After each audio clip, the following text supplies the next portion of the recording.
You know, to put it kindly, Giants fans have been through a lot in the last few years. Bad offensive lines, bad quarterbacks who couldn't develop behind those bad offensive lines, and plenty of high picks on defense who just couldn't quite live up to the expectations. But now, things might be finally turning around. They have a star young receiver, a franchise left tackle, a promising young quarterback, and an absolutely loaded defense at every level. Make no mistake about it, this is the closest thing we've seen to a good Giants team in a long, long time. If you're new here, this is day 29 of the annual Bootleg Summer Series, and we are finally in the home stretch. In each one of these episodes, we use film, analytics, salary cap breakdowns, and all manner of nitty-gritty football nerddom to answer the three questions that make up the central pillar of this series. What was this team's identity before? What is their identity now? And what does a successful 2025 season for this team actually look like? I'm not ready to declare that they're good yet, but they are close. And at least for now, I think Giants fans would take that. So come along, we got a good show for you today. We're going to break this team down from top to bottom. Jay, Autumn, Anthony, roll the intro.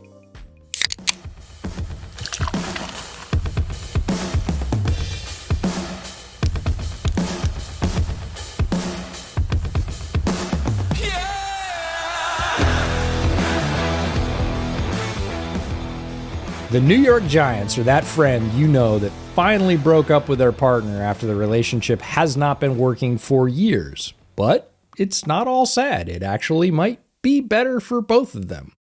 For the Giants, it will at least make them interesting, and that's huge because for the last several years they have committed the cardinal sin in football. They weren't very good, and they weren't very interesting.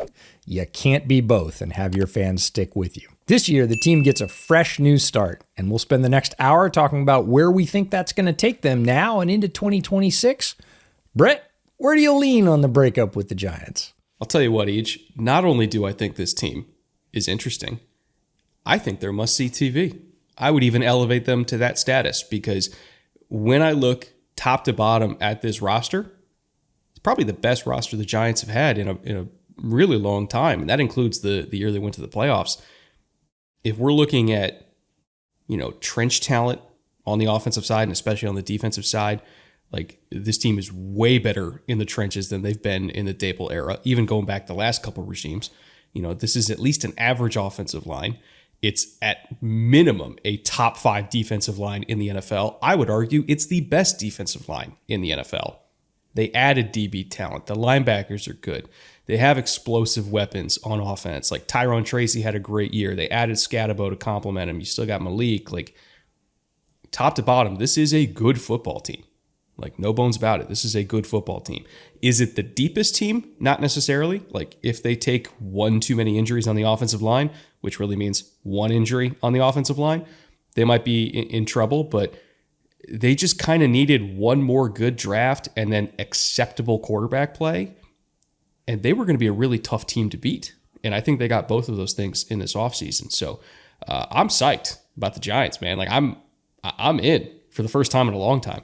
That defensive line is going to be ridiculously fun to watch. Has been, but now even more talent there. And like you said, guys like Tyrone Tracy, because the team wasn't good overall. A lot of people just sort of skipped over his performance. I didn't because I was a big fan of his in the draft. And I was like, look, he's delivering and maybe even more so than we thought. Now I think more people are going to get to see that and enjoy it. And I'm here for that. So before we get to 2025, which is all the fun stuff and all the additions they've made this offseason and how I think all these pieces fit together, we do briefly have to go through 2024 and everything that happened last year to set this team up to draft Abdul Carter in the first place, as well as Jackson Dart. Again, not very interesting in 2024, not a whole lot to write home about, nor is there a lot that Giants fans want us to write home about, but we still got to do this part anyway, and then I promise we'll get to the good stuff. Well, we'll speed run 2024 because it's the less interesting part of this podcast. So last year, 3-14, fourth in the division, 1-8 at home. I am sorry, Giants season ticket holders. That is a tough one.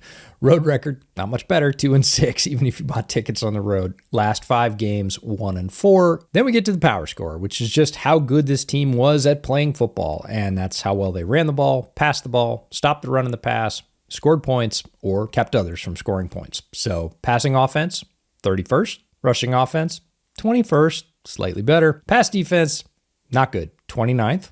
But again, they've done things to fix that. Rush defense, 19th. Points scored, this is really the knife in the heart. 31st in the league. Points allowed, 21st. When you add all those up, divide by 6, you get their overall power score. And surprisingly to me, it's the 28th team, not the 29th or the 30th or the 31st, given all those numbers and how low they were. But overall, again, things like rush defense pulled their score up a little bit to 28th. And the thing that really gets me is if you're looking at not the macro stats, right, like EPA per play, points scored, everything like that, if you dive into the individual components of this team, whether it's average yards before contact per attempt as well as pressure percentage allowed, right? Like the two offensive line stats we like to pay attention to, or the defensive line stats, which is yards before contact, before attempt allowed, as well as pressure rate generated. They were at minimum average in all of those, and in some cases well above average, right? So in terms of running the ball, they were 11th in yards before contact per attempt. They were only 22nd in pressure rate allowed, which by recent history Giant standards is like incredible. It's 9 or 10 spots higher than it was in 2023, and I think they're going to be even better this year. In terms of defensive line stats, they were 13th in pass rush win rate. They were 14th in pressure rate. So again, there are some things that are really positive about this team that don't necessarily show up in power score. It's just they had such abysmal quarterback play that it kind of dragged everything else down, right? Like this was the worst team in the red zone last year. They had a red zone touchdown scoring percentage, I'm looking it up right now, of 43%. That is awful. Like that is 32nd place by 3%. Compare that to Baltimore that were 74%, right? Buffalo was 69%. Detroit was 68%. Tampa, just under 67%. So like the top offenses in the NFL, hell, even the top half of the NFL is at least like 58. They were all the way down at 43. So they were awful in the red zone, which is primarily because they had really bad quarterback play. Tyrone Tracy was doing his best. Malik Neighbors was doing his best, even when he was playing banged up. But it's just, you can't really overcome that, right? You really can't. And the defense, while effective, was not necessarily dominant enough to make up for that. Now I look at the pieces they have on defense and I'm like, well, if they can't score, neither can you. So like, I think their defense is good enough that they'll be able to keep whoever is throwing the rock for New York in these games this year. But all that to say, the macro stats make this team look worse than I think it actually was. If they got just average quarterback play last year, they probably would have added at least 3 to 4 wins to their total. Like they were not that bad, at least other than the area where it mattered most. Yeah, and again, that breakup I mentioned at the top of the show is the one that is most interesting to me because they have a bunch of options and we don't know who's going to be playing quarterback. We'll talk about that, but I think all of the options they have are more interesting and more exciting and should be more productive because of all those pieces around them that you've mentioned. I want to take a moment, by the way, before we get into the rest of the show to talk about that quarterback situation ship that's going on, right? Because you got Russ, you got Jameis, you got the young kid, Jackson Dart, who they seem intent on bringing along slowly. Like they put 2 veterans in front of him for a reason so that, they could try to get an entire year without him playing. They seem committed to the Chiefs type of process of like, we're going to bring him along at his pace. If he's ready to go, he's ready to go. If he's not, we have options. We don't need to force him to play before he's ready. And I respect that. I think considering the system he came out of from college, which was so incredibly RPO and play action heavy, and it was just, it's not realistically translatable immediately. Like what Lane does, I think works really well in college, but no NFL team runs their offense like that. So it's understandable that it might take a little bit for Jackson to adjust, but that's why they have Russ and that's why they have Jameis. And I'll tell you what, they have 2 quarterbacks, potentially 3 on the roster right now that are all better than what they had last year. So I think even if they're just getting average quarterback play out of Russ and or Jameis, whoever it happens to be. I mean, we know it's going to be Russ at first, but still, like I have no expectation that this offense is going to be remotely as bad as it was last year, mainly because as crazy as this is, I trust Russell Wilson. Not like a lot, but more than what they had. For sure. And it's interesting that you bring up the Kansas City model because their offensive coordinator, Mike Kafka, was there from 2017 until 2023. That's where he cut his teeth as a coach. I mean, before that, he was only at Northwestern as a grad assistant, which is where he played. Other than that, he learned at the foot of Andy Reid and was there for that entire progression. So as a fairly strong voice in the Giants offensive room, I wouldn't doubt at all if he's advocating for that approach for Jackson Dart. As far as the style of offense that I expect them to run with Russ, he's always been a guy that's, at least going back to his Seattle days, he was always very comfortable in shotgun, right? Like he loved to spread you out. He loved to drop deep in the pocket back in the day so that he would get a little bit better vision over the middle of the field, although typically he was more so gonna work the boundaries, especially vertical down the boundary. And in his younger days when he still had mobility, like if you got to him when he was that deep in the pocket, he'd make you miss and then find Tyler Lockett 50 yards down the field and we score and we win and we go home. He's had to adjust his play style as he's aged, right? So goes to Pittsburgh, way more under center heavy there compared to several of his years in Seattle. Arthur Smith was not messing around. It's like, nope, you're going under center. We're going to be super heavy in play action. He got him to work the middle of the field more than I'm used to seeing from Russ. And I thought that was actually an area of growth for him. And I thought he played better in Pittsburgh than he did in Denver. We still saw some really excellent flashes of that trademark moon ball. So I'm really excited to see what Dable does with him. This was an offense last year that was slightly above average in terms of under center usage rate. If you're looking at play action rates, they were about average. If you're looking at RPO and screen rates, they were slightly above average there. But a lot of the stuff that worked for Russ in Pittsburgh, I think is absolutely going to work with the Giants because Dable has a history of, lining up under center and, calling bootlegs and having these 3-level reads where, you got Slayton as your clear and Malik as your mid-level. And then, you're going to have either Theo or one of the running backs is like your outlet in the flat. And if everything goes to hell, you take off and you run for 5 yards. Daniel Jones did that a ton in the year they went to the playoffs, but Russ can do that as well. He's not as mobile as he used to be, but he can do everything that Daniel Jones used to be sort of okay at. So, I'm fascinated to see how this looks. And I don't think there's any way that it's worse. Like I'd be stunned if it was. And I think probably the most hopeful note here for Giants fans is even if it goes off the rails early, say Russ gets hurt, they have 2 better options behind him than either of the backup options last year. You've got Jameis, so the offense would change a little bit, certainly in tenor. Jameis plays a little bit different than Russ does. And then if you decide that it's time to turn it over to the rookie because he's ready and he's showing with first team reps in practice that he's ready to go, and you get to the bye week and you go, hey, we're going to turn him loose and see what he can do.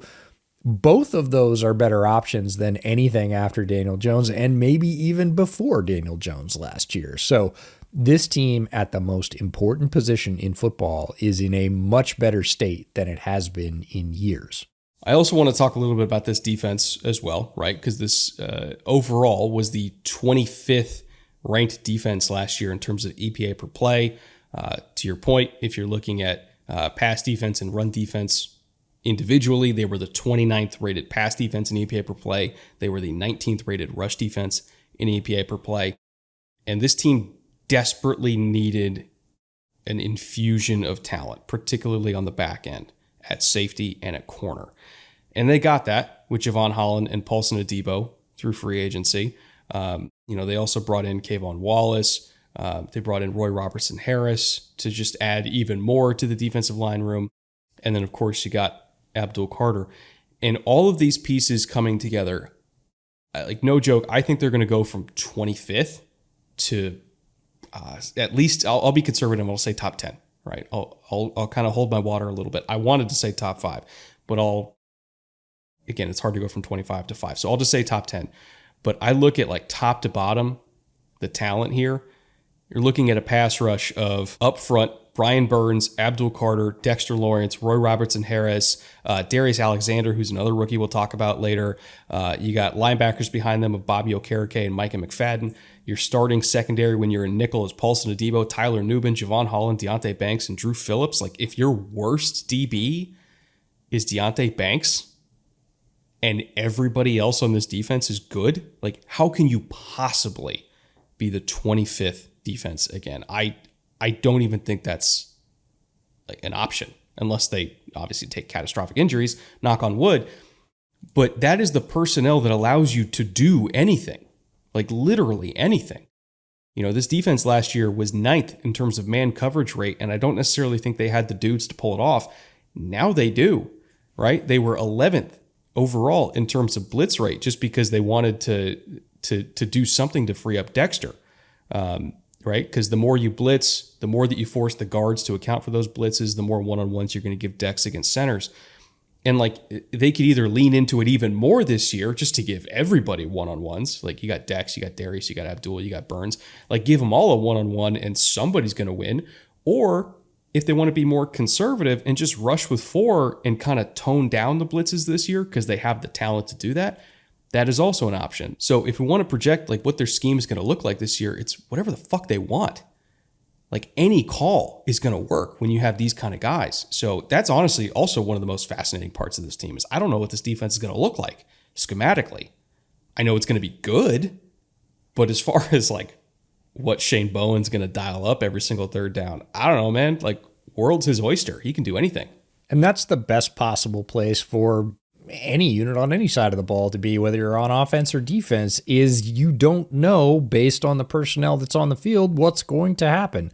And if Shane Bowen's able to mix that like a baseball pitcher and say, hey, last week we were blitz heavy, this week we're going to win with 4 because we have talent, we're going to sit back and clog the passing lanes, that gives them a tremendous advantage week to week and matchup to matchup to be able to say our guys can win pretty much with whatever we call, as long as we have several things that we're comfortable with.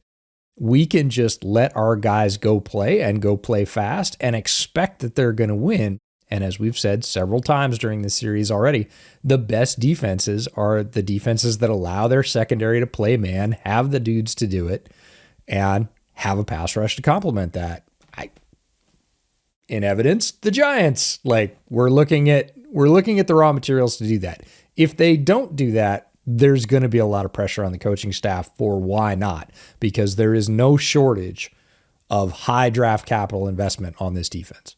I also feel like, to kind of circle back to the offense a little bit, this defense being so good is going to give this offense a lot of hidden yards, right? Because the earlier they can force punts means you're starting your drives, you know, maybe at your own 45 instead of your own 25, a couple extra times in a game. And even though that doesn't show up as offensive yardage, it might as well, right? Like, you can increase your offense's EPA per play by just giving them better field position, right? And making it so they can take 5 plays to get into field goal range, not 7, not 8, right? So that's part of the reason why I think this offense is going to be better, because like they're just going to be in such better position in starting every single drive. You know, as long as their special teams isn't completely ass, which, you know, fingers crossed here. But if they have even average special teams with this kind of defense and an offense that ideally doesn't turn the ball over, they should win the field position game every single week as well. So, man, there's just so much to like about this team. And you know, it's kind of odd because nobody's really talked about the Giants as a wild card threat, but would you be that surprised, DJ? I'm not sure I would. I wouldn't be terribly surprised, because if we're projecting a large jump, and again, this happens for anywhere between 4 and 6 teams per year that were at the bottom and end up at the high end of the table by the end of the season. If you're projecting that kind of jump, it has to be because of complementary football. When we look at all teams, we say, well, what's the dominant unit? Is it offense or defense? And are they going to give their counterpart more chances. If it's a dominant defense, hey, we're not going to let the opposition score a lot of points, and we're going to give you some extra possessions from turnovers. If it's a dominant offense, they're going to go out, score early, put you under pressure, allow the defense then to just pass rush you into oblivion. Here, you can look at improvements on both sides of the ball. We already talked about offense. We believe their red zone scoring will be better because, let's face it, it'd be very hard to be worse.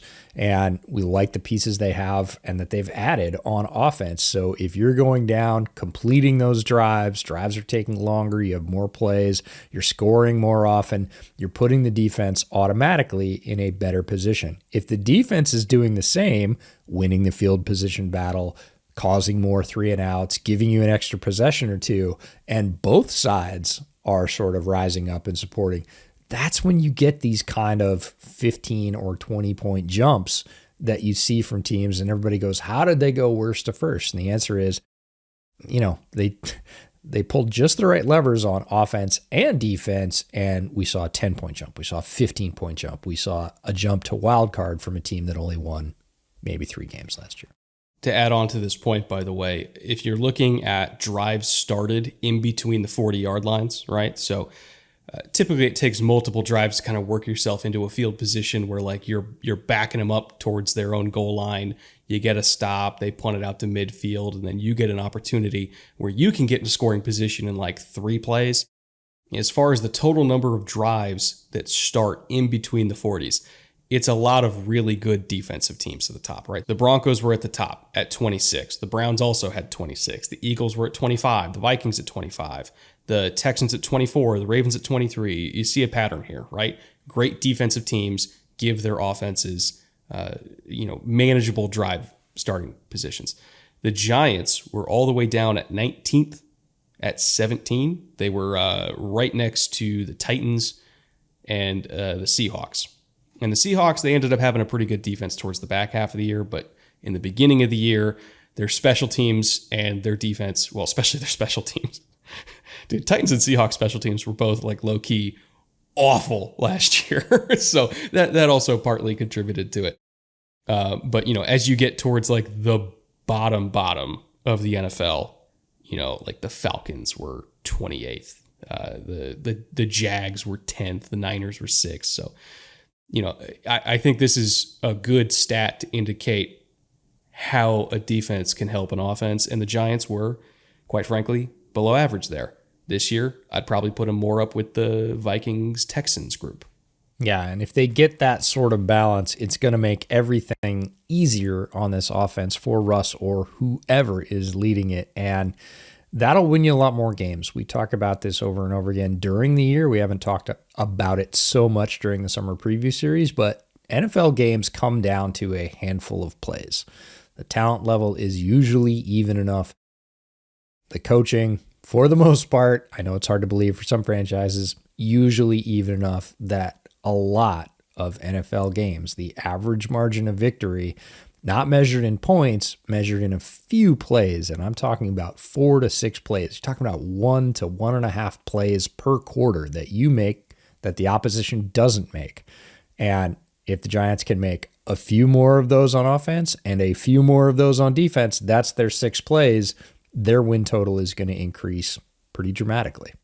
Yeah, explosive plays are made by explosive players. And that's why you put Malik Neighbors and Abdul Carter and Tyrone Tracy all on the same team, with Dexter, and like they have a lot of explosive players here. So it's going to sound like I'm weirdly optimistic about a team coming off a 3 or 4 win season, but they're right there. They're right there.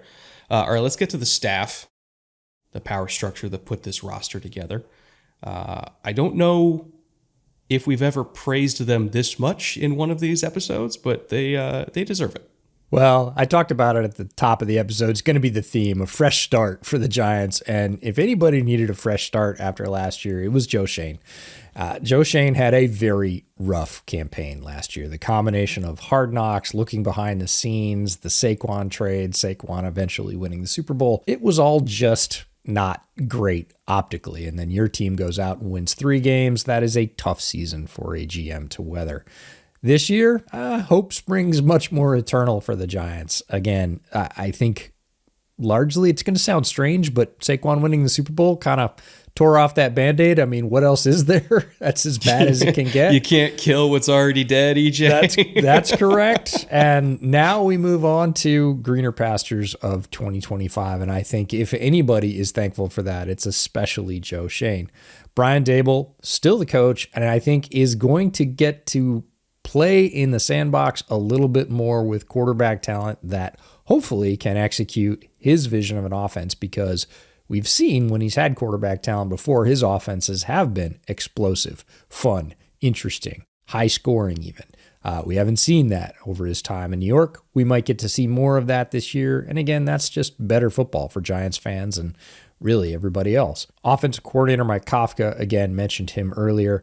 Strong Kansas City lineage, came to work with Brian Daboll. I think we're going to get to see more of what his offense really looks like with competent quarterback play, and I'm excited about that. Shane Bowen, the defensive coordinator, special teams coordinator, Michael Gabriel. So on offense, notable coaches. Mike Groh is the wide receivers coach. I was first familiarized with Mike Groh when he was the Chicago Bears wide receiver coach. He'd come from Alabama, where he was both the wide receivers coach and the recruiting coordinator for Nick Saban. Talk about a pressure position.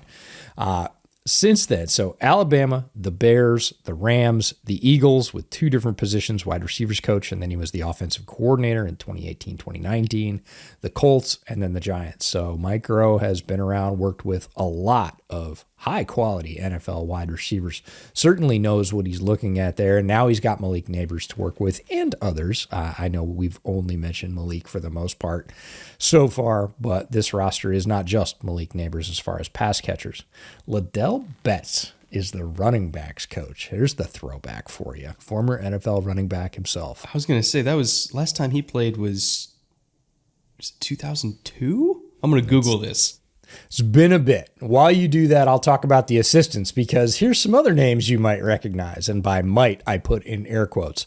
Troy Brown is an offensive assistant on this staff. James Ferentz, who's Kirk Ferentz's son, is the assistant offensive line coach. And Chad Hall is the assistant quarterbacks coach. So interesting lineup of assistant coaches on the offensive side. What'd you find out about Ladell Betts? Okay, 2010. So he's a little bit more recent. Okay. You know who he coached in college? I don't. Your guy, Caleb Johnson. He was Iowa's running backs coach the last few years. So makes sense. Alma mater. That tells you they're about to run a whole lot of outside zone. Yeah. They're going to get back to those outside zone roots. Yeah, let's hope so. Defensive and special teams coaches. Andre Patterson is the defensive line coach. He is in this segment every year. And man, is there a guy happier to go to work on the planet than Andre Patterson right now? He shows up.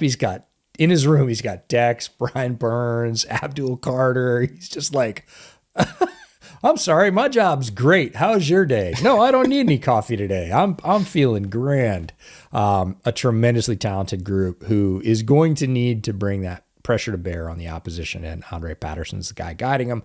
Marquand Manuel is the secondary and defensive pass game coordinator. Jeff Burris, the cornerbacks coach, and Brian Cox is the assistant defensive line coach under Andre Patterson. So lots of former NFL players on this staff, lots of very experienced coaches, been around the league. Daboll, when he came to New York, we said, put together a very good staff, and we had high expectations. Turned out they couldn't overcome not having what they needed at the game's most important position. This year, caps off. We'll see what happens. So getting to the free agency portion here and everything that Joe Schoen did to set himself up to have a really, really good draft. Not the biggest draft class, but it was just like banger after banger after banger, which is nice to say about Joe Schoen. Like, I've had a lot of criticisms of him the last few years, so it's nice to say like, oh, he had a really damn good offseason. But starting with the notable transactions during free agency, not a whole lot to speak of. Most of their action was done in terms of third-party additions. But Jason Pinnock is no longer with the Giants. He is now a 49er, played about 90% of their snaps last year. Azeez Ojulari is now an Eagle, played about 36% of their snaps, and he just never really turned into what they hoped he would be. I want to say they spent like a second-round pick on him, and it just never really materialized. And honestly, that's not the only young edge they have I could say that about. I don't think Thibodeau's really turned into what they hope for either. So hopefully third time's the charm with Abdul. As far as retentions, or at least notable retentions, Darius Slayton is back once again. He is a very, very solid, 2 to wide receiver 3 type. If you need a vertical threat that can accent what Malik Neighbors gives you as like a bona fide number 1, like I think there's a lot of teams in the NFL that would love to have Darius Slayton as their number 2 option, their vertical threat. So keeping him around, I think, was a really good move, especially at $12 million a year. That's pretty good value. Greg Van Roten is back once again, 35 years young, $3.2 million. Is he a top tier guard? Not necessarily, but he's also pretty cheap and he's acceptable while being cheap. So I'll take that. And then when we get to third party additions, this is again where they spent most of their money. Jameis Winston to be QB2 here at $4 million was a steal. I'm not saying that Jameis Winston is like a starting caliber quarterback, but getting like a high-end backup like Jameis for $4 million is really good value. James Hudson also coming over from Cleveland at $6 million. Chauncey Golston came over from Dallas also at $6 million. Javon Holland, they spent a little over $15 million to bring him up from Miami. I hope that he goes back to like early career Javon Holland form. Last year in Miami, like he missed a lot of tackles. Earlier on, when he was a Dolphin, he was actually a very sure tackler, and he was also great in coverage. So he's coming off a down year. That gives some people pause of like, should we spend $15 million on a guy coming off a down year? But you're just gambling on the talent here, and you're trusting in your staff to get the best out of Javon Holland because we know what he can be when he's at his best. Speaking of what he can be when he's at his best, Paulson Adebo at $18 million. I loved that contract. This is a really good corner. They desperately needed an infusion of talent at outside corner, especially because Deonte Banks hasn't necessarily turned into what I think they hoped he would be. Not that Banks is like terrible, but my God, have you ever seen a corner give up more slants where he was like in perfect position and somehow the ball just like grazed his fingertips and got completed? Like he's like the unluckiest corner I've ever seen. But either way, they needed somebody opposite him. So I love the Adebo pickup. Roy Robinson Harris, I can't remember how many teams he's been on at this point, but he's good everywhere he goes. Brought him over from Seattle at $4.5 million. Russell Wilson to be the presumptive starting quarterback at $10.5 million. Is he old? Yes. Is he what he used to be? No. Is he a capable starter at $10.5 million in a landscape where other starting quarterbacks are making 6 times that? Yeah.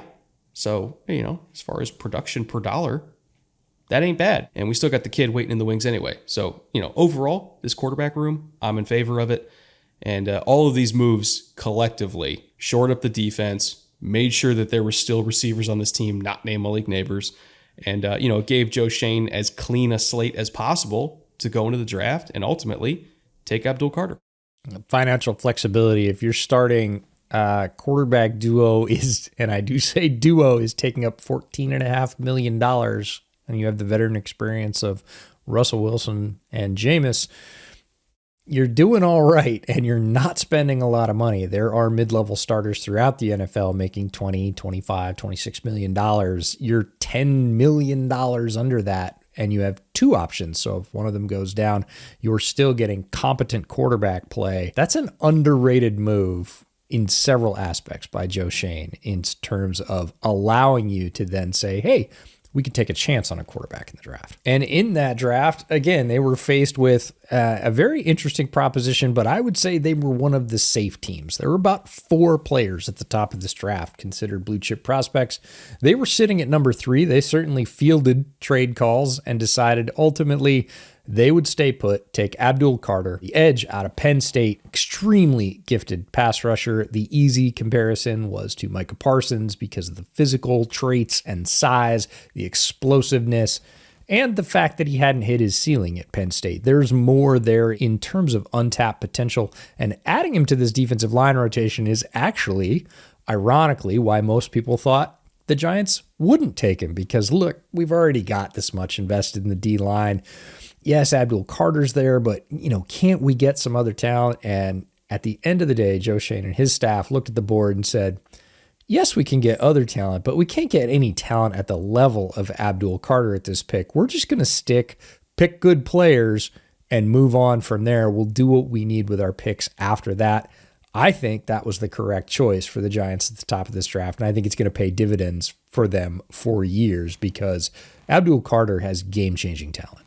I kind of came full circle on this one, right? Because I started out in the beginning of draft season, and you know me, I get into like scheme fit. And I looked at what the Giants do on defense, and I was like, are they really going to have a room with 3 edges that are like, 260 or less, and 260 is being generous for some of these guys? I was like, I don't know. Like, looking at what Bowen's done in other stops, like he does like to have at least one bigger body edge to complement a speed rusher. And I don't know if they want to be 3 deep as far as like, pure speed rushers go. Like maybe they would, look at a different direction here. And as we got closer to the draft and I started doing more evaluations, and I realized like just how far ahead that top 3 group was, or really top 2, it's Abdul and Travis. And once I realized like how far ahead of the pack those 2 were, I was like, I don't know, just take the best player and figure it out. Like, what if these guys get fired anyway? Like, I'm sure the next coaching staff would love to come in and would rather have Abdul Carter, right, than whoever else you would take. Or, if they traded down, I'm sure they'd rather have Abdul Carter. So, I kind of came full circle on it. And by the time we got to like early April, it's like, yeah, that's the guy. Like, he's so explosive. He's so bendy. And there's very, very few edges that both, have his build and also have his explosiveness and flexibility. Like, I don't want to like throw around this comp willy-nilly, but it's kind of Von Miller-ish, as far as like first step and how low he can get while also maintaining balance. Now, I'm not saying he will be Von Miller, but like physical traits wise, I was like, that kind of looks like young Von. So I'm really curious to see how much run he gets in the preseason. Keep in mind, we're recording this the day before their first preseason game. So I don't know how many snaps he's going to get, but I'd be willing to bet if he gets no snaps, they're telling you what they think of him. Indeed. And I know a lot of longtime Giants fans are engaged in a heavy dose of PTSD right now, saying that's the same thing you said about Azeez Ojulari. Well, I never said that about Azeez or Kayvon. I actually got a lot of shit from Giants fans for saying like, I'm not sure I like either of those 2 picks. And I went to war with these people. And now we're here. And so now I'm we're telling here. You're allowed to fall in love with Abdul Carter. Like, I agree with you. He's pretty sick. Yeah, it's like Azeez Ojulari, except way better. Way better. Their second pick in round number 1, number 25, a pick they got from the Texans, Jackson Dart, the quarterback from Ole Miss. Now, we talked briefly about Jackson earlier, but it's worth another discussion about his abilities and what they're really getting, because this is their swing for quarterback of the future. Neither Russ or Jameis fill that need for them. So when you're looking at what Jackson Dart does, when you really dove into his scouting profile, or when I did, there were some things about his game that were confirmed. There was a lot of highlights out of Ole Miss. And again, having watched Lane and his quarterbacks for years, I was like, yep, that tracks. Yep, sure. And then there were some things that I uncovered that I was like, oh, and one of those is, damn, he can really run. Like Jackson Dart in this draft class, if we're talking about the top draftable quarterbacks, rush yards per attempt, he was second in this class behind Cam Ward. Cam Ward was at 7.6. Jackson was at 6.5. And if we're talking about rushes of 10 yards or more from the quarterback position, he was also second. So Jalen Milroe, not surprisingly, was number 1 with 30. Jackson Dart had 28. Like, his legs are extremely good, and I think an underrated part of his game. You go back to the arm, which is what all the Giants fans are worried about. Hey, we built up this receiving talent. Hey, no worries. He was second in this draft class in passing yards. He had 4,276. Only McCord had more at 4,760. Pass yards per attempt, he was number 1 in this class at 10.7. Adjusted completion percentage, 77.7. This is a very capable thrower of the football who will throw it down the field. Average depth of target, 11.9. Again, first in this class among draftable quarterbacks. He is skilled on both sides. Does he need to drop off on some of the YOLO throws? Yes, they are working on that right now. I guarantee it. Does he need to adapt some of his game from what he did for Lane at Ole Miss to what he's going to do for Brian Dable or other coaches in the NFL? He does. It is a slightly different game, but the physical skills are there. The legs, the arm, the eyes, the anticipation, it's all there. He's going to need some time to put it together, but that's the reason they traded back up into the first. Earlier last week, we talked about what do you get when you take a second-round quarterback? Do you actually get anything, or are you just buying a guy you're going to replace as soon as you can? And they believe that Jackson Dart has the skills to be a starter, and that's why they went back up in the first to get him. I think everybody had a very similar journey when it came to evaluating Jackson Dart, right? And it starts out of, it's a Lane Kiffin offense. Like, none of this is real. Like, what are we doing? Like, I'm not letting you trick me again. Then you're watching him, right? And you're like, okay, hold on. We might have something here. Really talented thrower. He's mobile. He's got size. Like, if we're just talking about physical talent, like you could put him up there with Cam Ward, honestly. And then, as it goes on, you're watching more and more games. It's generally helpful with quarterbacks to do it in order, right? You start out at the beginning of the season and you see where they end up. And then inevitably everybody gets to the Florida game, right? And that's where everything always comes to a screeching halt, because you get to the end of the Florida game where he just completely shit the bed against one of the only teams, not one of the only teams. I mean, it's SEC, they play against good teams, but one of the teams that had comparable talent to them, especially later season Florida was a different team than early season Florida. And you're like, ooh, that's concerning from a decision-making perspective. It was really concerning. And it's hard for a lot of people to unsee that, myself included. And I still didn't really know how much of the eval I could really trust, because this system is so wide open. And most of the damage you're going to do at this level is going to be in the intermediate level, in between the numbers. Some offenses, they'll really emphasize boundary throws, but more so at like a 22-yard depth, not a 40-yard depth.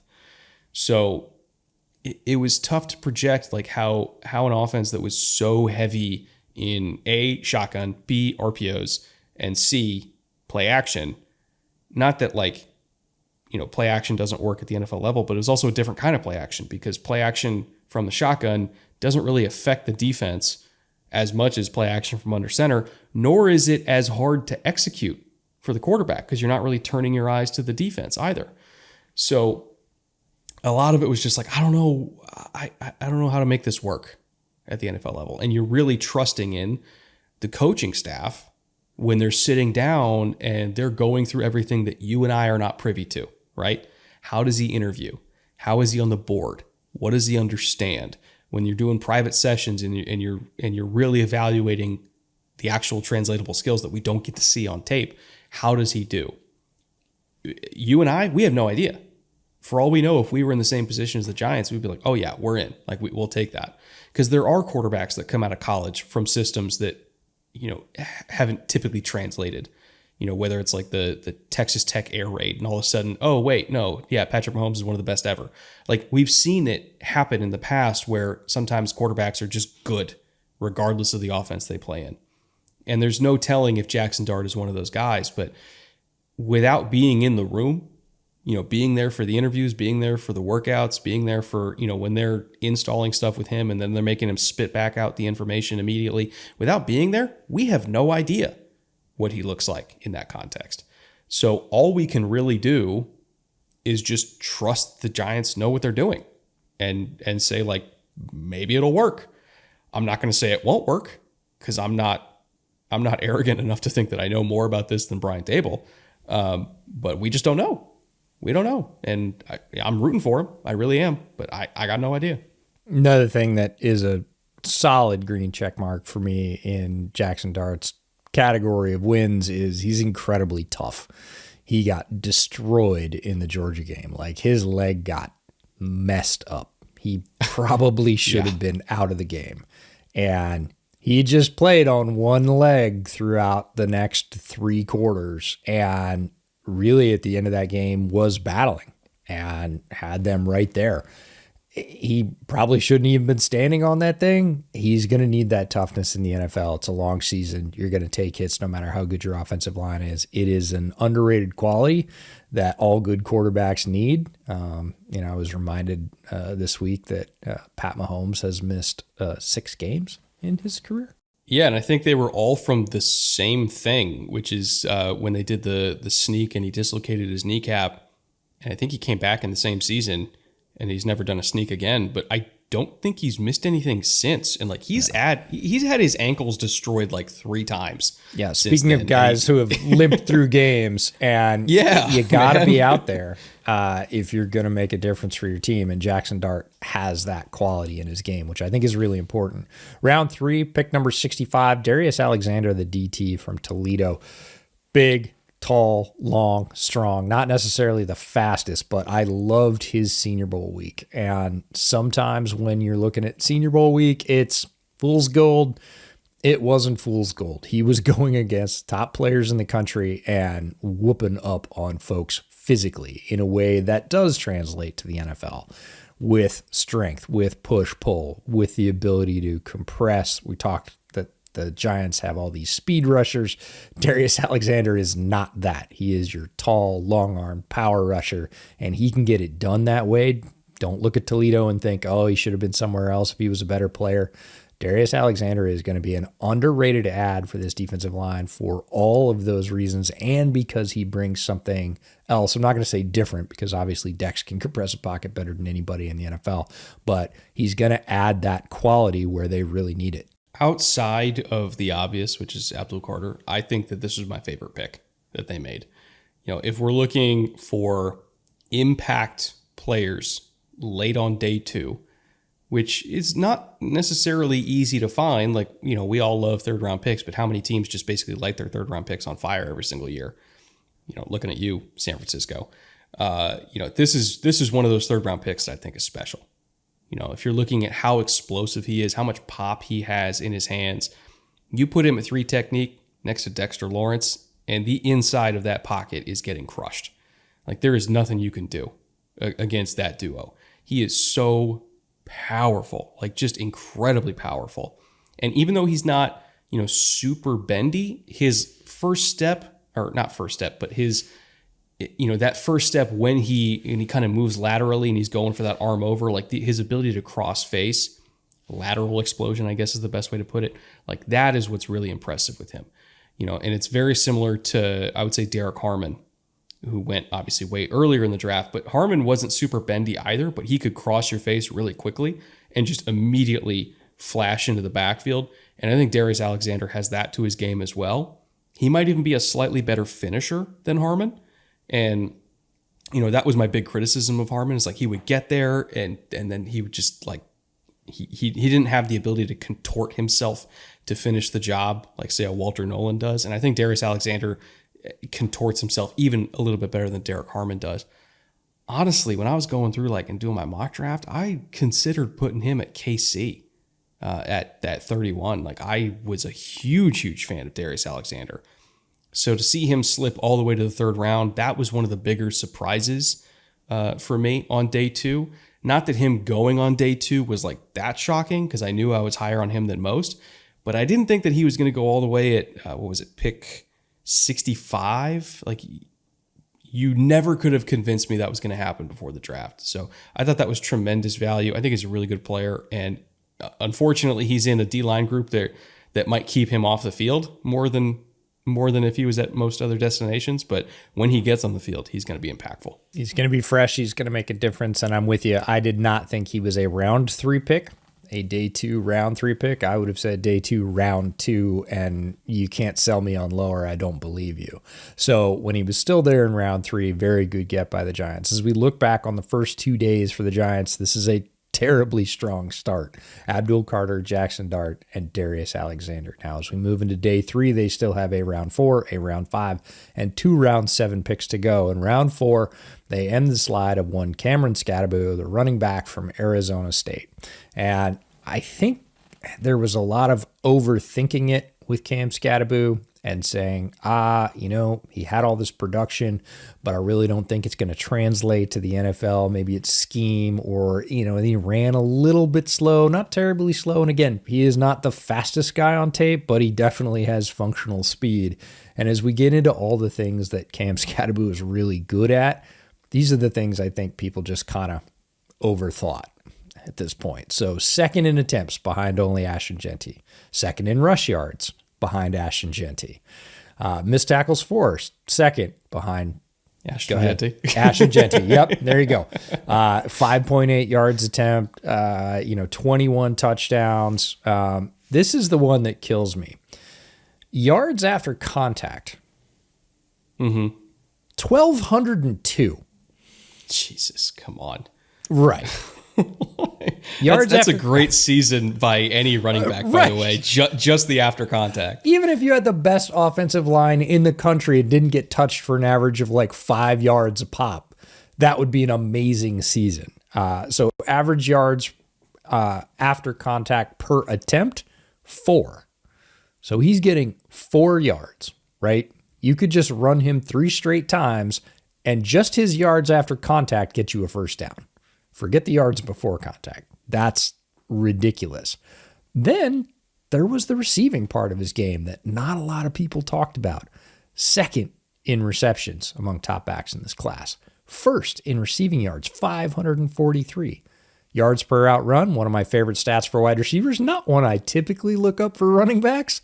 1.95, second in this class, only to Marcus Yarns, who we talked about earlier in this series. I know he's got a lot of mileage. He played a ton of snaps. He played 714 snaps just last year. I know he took a ton of punishment. I know that's his running style. He is tough and physical and just wants to fight you every down. He loves it. It's what fires him up. How long is he going to last? Will he be any good past 30? I don't know. Is he going to be good right now? Yeah, he's going to be really, really good right now. And it might only last 5 years.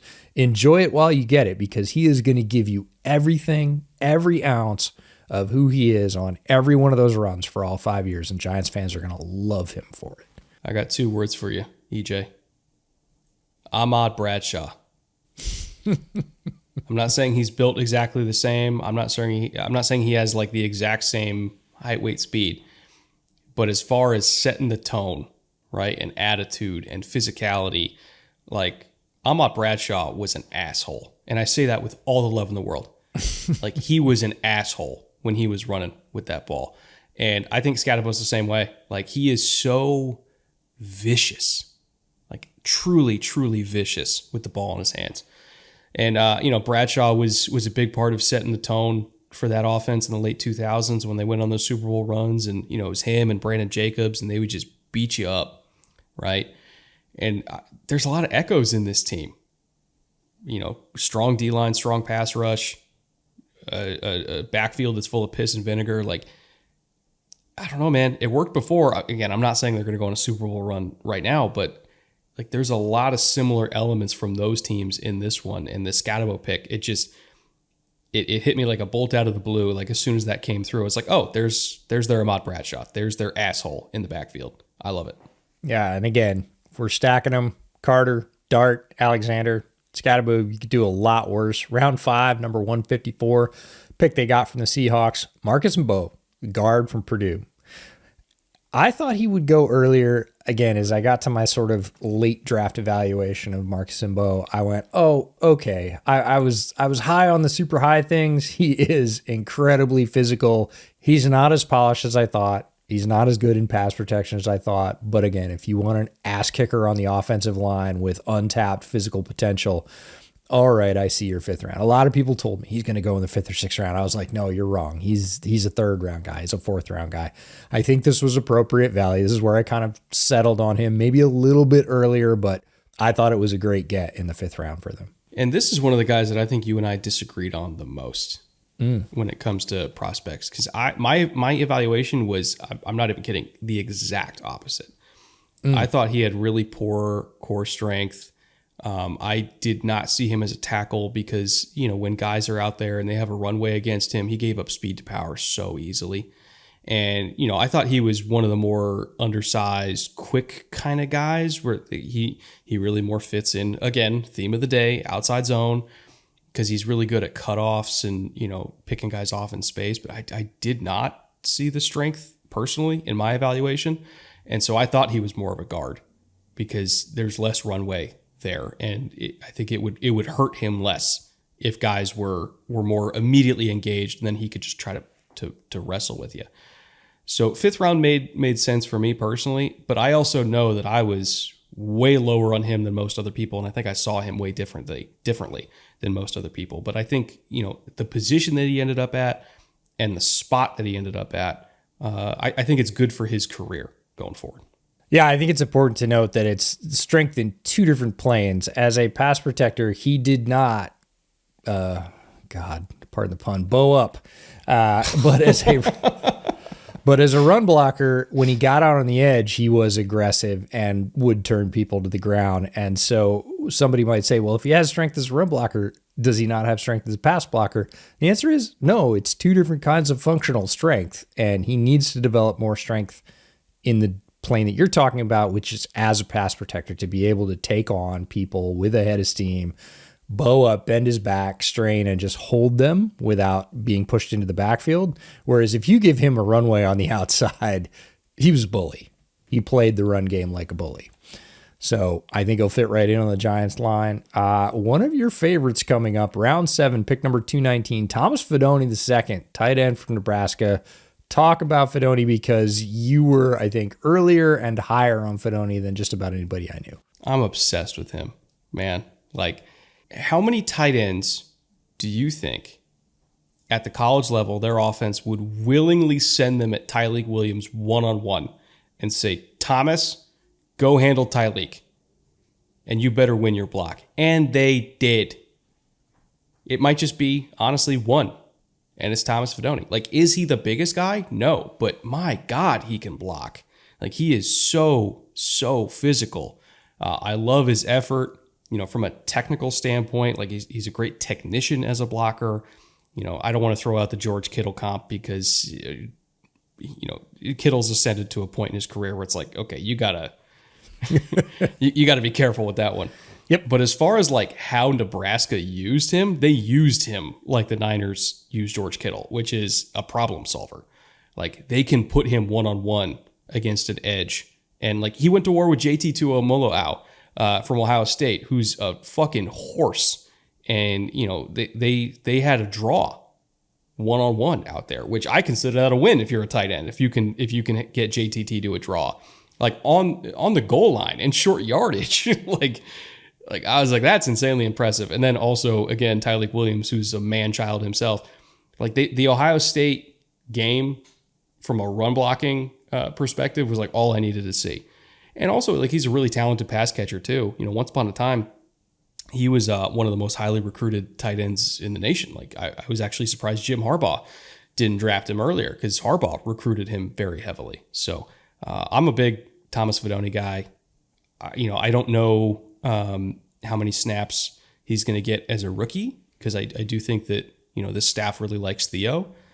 But if they want a guy who's a better blocker, I think Fidone can get on the field pretty quick.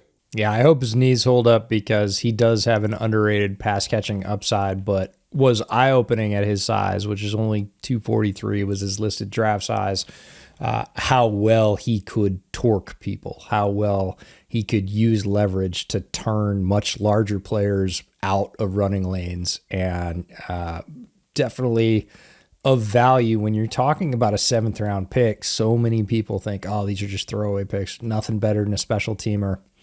Nope. As long as he's healthy, Fidone's much better than that. And their last pick, round 7, number 246, pick they got for the Bills, Corey Black, the cornerback from Oklahoma State. So getting into notable UDFAs, there were a few guys that we did get to in this group.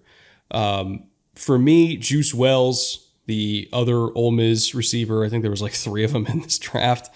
And then Daquan Felton, the other Virginia Tech receiver. I watched both of them.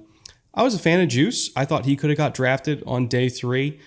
He was, of the 3 of them, the least physically gifted, but we watched him at Shrine Bowl, and I thought he acquitted himself well in the one-on-ones. He's not like a crazy separator like Watkins and Trey were.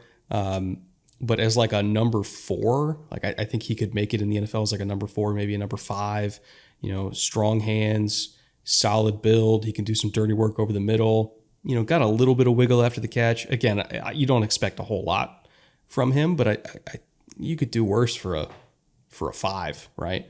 And then Felton, I think, has a little bit more juice, even though he's a little bit less consistent. But, both of these guys, I think, are going to be fighting for that last receiver spot on this team. And at worst, they'll both be practice squad. And then Odell Fortune, the corner out of South Carolina, a lot of people were big fans of him. I had a priority UDFA grade on him, but I saw some people talking about him as like a 5th round guy. Yeah, I thought he had a draftable grade. So again, for the Giants to swoop in, pick 3 players really that I had draftable grades on. Really like Juice Wells. He is quick through his breaks. He's got good speed, but he holds the speed he has through breaks, and that makes it very hard to stay with him. He is sharp in those and creates separation at the break, which is a very valuable skill in the NFL, and certainly was good enough with catch. I think a lot of his talent got overshadowed by the fact that he was surrounded by better receivers, and that's no downside to Antoine Wells Jr. That's the fact that both of those guys got drafted higher than he did. It's funny, when I reached out, speaking of the wide receiver room and being in a dogfight to make the final receiver spots, when I reached out to Giants beat reporters and said, hey, who's been tearing it up of the UDAs at camp, if any, UDFAs at camp, if any of them? And they said Bo Collins, Jordan Bly, and Dalen Canberra, who are all wide receivers. So it's going to be really difficult for this staff, I think, to parse through all that practices and every piece of a wide receiver's game, every piece of the special teams that they're going to need to play as a 5th or 6th wide receiver on this roster. How do they block? How tenacious are they? Can they get by, as a punt gunner? What did they do with the reps we gave them, both in practice and in the later preseason games? Because they have a stack of wide receivers. Their starting stack is fine, but they literally have 5 guys on the UDFA list who got called out as either draftable grades or who have had very good camps. So embarrassment of riches. Maybe if you need a wide receiver, call the Giants, see if you can pry one loose. But this is to Joe Shane's credit, right? I'm going to give you more than you can work with basically for free. You tell me who's best and who fits your system, but it's not going to be on me because I didn't provide you enough raw materials. I do wonder if we could see Jalen Hyatt on the move here, right? Because your top 3 Feels are like neighbors, Slayton and Wandale, right? That's top 3 locked in stone. I would call if I was a wide receiver needy team, 100%. Your 4th is going to be Amir Smith-Marset, or really he's more of a wide receiver 5, but he's going to be on the team because of special teams. Correct. And so your 5 and your 6 spots are going to be a fight between Jalen Hyatt, Bo Collins, really all of the UDFAs we talked about. So, yep. Maybe if they envision Jalen as their 4th or 5th guy, great, he stays on. But if they think they can get a pick for him, it's like he was just drafted in the 3rd round like 2 years ago. Right. So if somebody's like, oh, no, he would be our 3, but he's your 4, maybe we could, let's talk. Arrange for something here. So that's just, it's an interesting situation to monitor. We'll see how that ends up. And that brings us to our final segment. Once again, if you guys have watched every single episode of this series, you guys know the drill by now. We have our 3 questions that make up the central pillar of this series. What was their identity before? What do they want their identity to be now? And what is the goal for this season? Their identity before? Non-existent. Their identity now? Kick-ass defensive line, average offensive line, which is good enough by Giant standards. They're going to run the ball. They're going to play defense. They're going to hope that Russell doesn't screw it up. And, they're going to give the kid a year on the bench, which he probably needs to develop anyway. And, if they can just be a competent team that looks like it's taking a step in the right direction, everybody's jobs will be safe. But their true identity is we are getting after the quarterback and we're running the ball. Which then brings us to the goal, right? What is the goal for this season? For me, or rather, if I was them, it's get above 500. Like, that's all you need to do. Just get above 500. I think everybody's jobs will be safe in that scenario. Because at that point, we're carrying some momentum into 2026. That year, it's going to be Jackson Dart season. probably add even more to the offensive line in this draft. Defense is basically taken care of. Like maybe if a corner falls to them and they're not super hot on Deonte Banks, you could add another one. But like next year is really like improve the offensive line, maybe draft one more weapon if you really desperately need it. And you're giving Jackson Dart the best possible situation. Like I really do think that somehow against all odds, these guys have saved their jobs. They just have to go out and at least, be 500 or, slightly above 500. I'll take it. But I would say like one game above 500 is probably the goal. With one caveat. Whoop the Cowboys. Honestly, that might not be that hard this year. It might not be, but if they do it twice, Giants fans will have that and whatever the record is in terms of the finish. And as a guy that grew up in New York as a fan of the Parcells Giants, sure, you want to call it 500 and good enough progress, give me that and beating the Cowboys, cool. I want to ask Giants fans that watch this, who do you hate the most in the NFC East? If it's hate the most, I think the answer is probably the Eagles, especially given recent transactions between the two teams. But at their core, I think they'd really enjoy burying the Cowboys twice. Well, this was a good start to NFC East week. We have 3 more to go. The aforementioned Cowboys are tomorrow. Then we got the Commies on Wednesday. And then our final public episode of this series is going to be on Thursday with the reigning Super Bowl champion Philadelphia Eagles. Reminder, on Friday, we have our final division wrap-up over on the Patreon at the link in the description below or at the QR code on the screen. I don't think I promoted that the entire episode. That's my bad. So I don't know. Hopefully people see the link in the comments. But we have our typical Friday patron episode that's going to be recapping, or rather doing a roundup for this entire division. We'll pick our division winners. We'll pick our division award winners. We'll do bold predictions. And then also, we will have patron episodes all throughout the season as well, doing game previews. In addition to the game previews we do on this channel as well. We're not taking those entirely away, but we're going to be doing extra ones over on the Patreon. So make sure to stick around over on the Patreon during the regular season for even more content. And for now, we'll see you back here tomorrow for the Cowboys.